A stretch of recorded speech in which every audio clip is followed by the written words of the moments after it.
Bagaimana cara meningkatkan keimanan? Ini sama dengan pertanyaan bagaimana caranya istiqomah. Saya selalu wasiatkan diri saya dan Bapak Ibu sekalian, ilmu, majlis ilmu. Setiap hari itu harus simbol kita, tidak ada hari tanpa ilmu. Baca buku, dengarkan, hadir di majlis ilmu. Enggak ada hari tanpa ilmu Bapak Ibu sekalian. Sekarang Bapak Ibu jujur, saya tanya, sebelum hadir tadi yang sudah hadir sekarang dalam 2 jam materi kita, bertambah nggak imannya? Ya?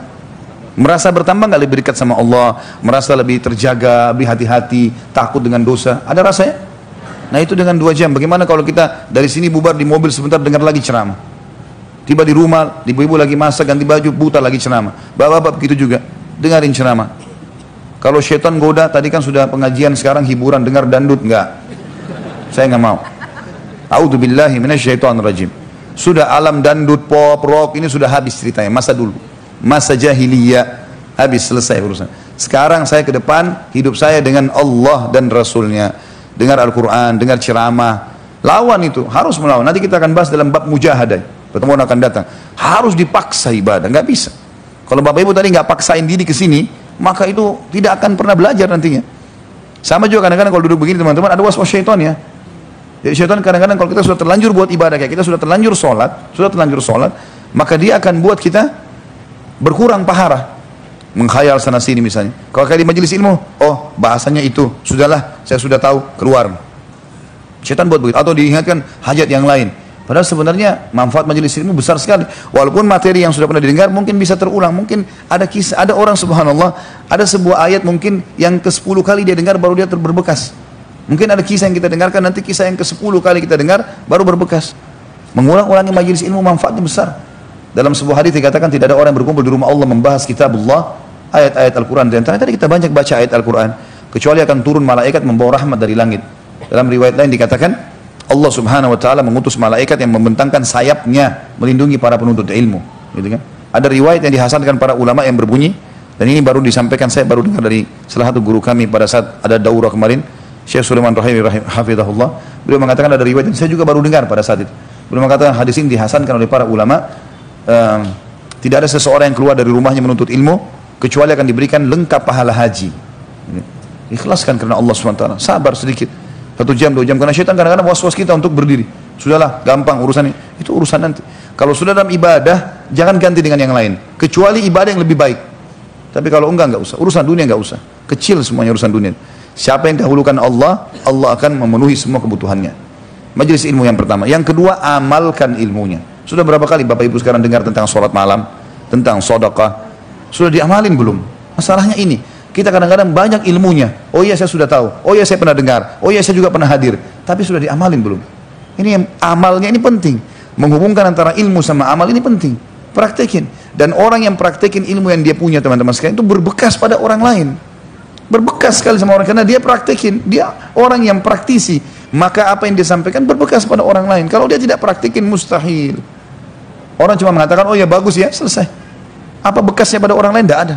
Allah buat bekas itu, karena dia memang tahu, dia lakukan juga. Gitu.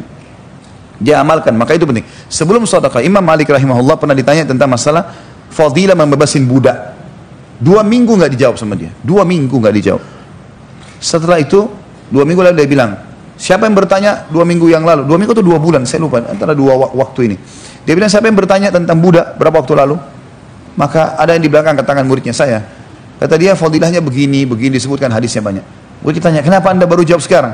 Dia bilang, karena selama waktu ini saya kumpulin duit untuk bebasin budak dulu. Baru saya ajarkan kamu bagaimana hukumnya. Begitu ada para ulama, mereka praktekin sehingga berbekas. Jadi mengamalkan ilmu itu penting. Jangan cuma tahu ngomong saja, ini nggak ada gunanya. Ya. Kemudian yang ketiga, bentuk komunitas. Ini sudah saya bilang, komunitas. Jadi harus sekarang teman-teman kita orang-orang yang saleh dan salihah, harus sudah, nggak bisa lagi. Teman-teman yang buruk ini teman-teman, omong kosong, duduk main gaple, main catur, apalah, omong kosong, ketemu di sana sini, buang waktu di mall, habis ceritanya nih. Umur terbatas, 1 menit aja ke belakang kita nggak bisa kembali. Hah? Masa kita nggak malu? Kata Atha bin Abi Rabah, tidak malu seseorang di antara kita bertemu dengan Allah sementara bukunya penuh dengan hal-hal yang kosong, nggak ada kepentingan dunia yang bisa mendatangkan keuntungan, nggak juga kepentingan akhiratnya. Jadi rapotnya kosong, nggak ada apa-apa pada hari kiamat. Yang dia pada saat itu butuh dengan 1 pahala. Harusnya kita tahu ini, dan harus kita sendiri yang melakukan itu. teman-teman di sekitar kita yang buruk ini jangan dijadikan teman lagi. Dan yang terakhir kita harus mujahadah. Nanti kita bahas masalah itu, kita harus paksakan diri di sini dalam istiqamah dengan yakin apa yang Allah sudah janjikan. Ingat selalu kisah anak muda tadi itu, bagaimana bisa mengaji inspirasi kita. Hidupnya dia, Allah janjikan begini, pasti benar. Jadikan target hidup, kendaraan hidupnya, sudah selesai. Dari hadir saya begitu. Bapak Ibu pertahankan saja ini. Pertahankan ini, majelis ilmu datang, pulang nanti ibadah, sedekah kalau ada orang miskin, baik ya, bertobat kalau ada kesalahan, jaga ibadah, mati ini masuk surga loh. Janji Allah itu, innallaha la yukhliful mi'ad. Allah enggak mungkin pungkiri janjinya. Dan surah Al-Ankabut tadi menjelaskan sangat buruk kalau ada orang-orang menyangka setelah mereka melanggar hukum-hukum kami lalu mereka akan luput dari azab kami. Itu enggak mungkin. Jangan coba-coba dalam masalah dosa.